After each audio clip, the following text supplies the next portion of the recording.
Hello everyone, welcome back to Telugu football talks. So guys, UEFA Euro 2024 మొదలవబోతుంది. So Euro 2024లో groups గురించి discuss చేద్దాం.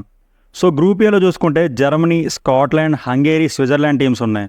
ఇందులో చూసుకుంటే Germany 3 times Euro title win అయింది. సో గ్రూప్ బిలో చూసుకుంటే Spain, Croatia, Italy, Albania countries ఉన్నాయి. సో ఈ గ్రూప్లో చూసుకుంటే Spain 3 times Euro title win అయింది and Italy team 2 times Euro title win అయింది.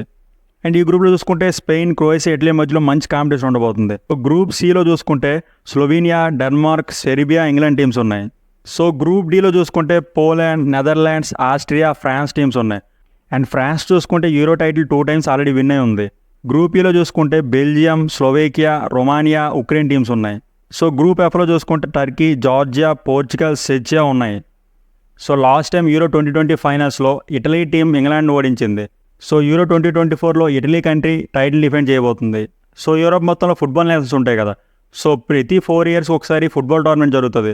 సో యూరోప్ కాంటినెంట్కి వరల్డ్ కప్ లాంటిది ఇది. సో యూరో ఛాంపియన్షిప్ చూడడానికి పీపుల్ ఎక్కువ ఇంట్రెస్ట్ చూపిస్తారు. And UEFA Euro 2024 June 14 start అవబోతుంది. ఫైనల్ మ్యాచ్ 14 జూలై 2024లో జరగనుంది. ఈసారి యూరో టైటిల్ ఎవరు విన్ అవుతారు అనుకుంటున్నారు కామెంట్ చేయండి. వీడియోని లైక్ చేయండి అండ్ ఫుట్బాల్ అప్డేట్స్ కోసం ఛానల్ సబ్స్క్రైబ్ చేసుకోండి. Thank you everyone.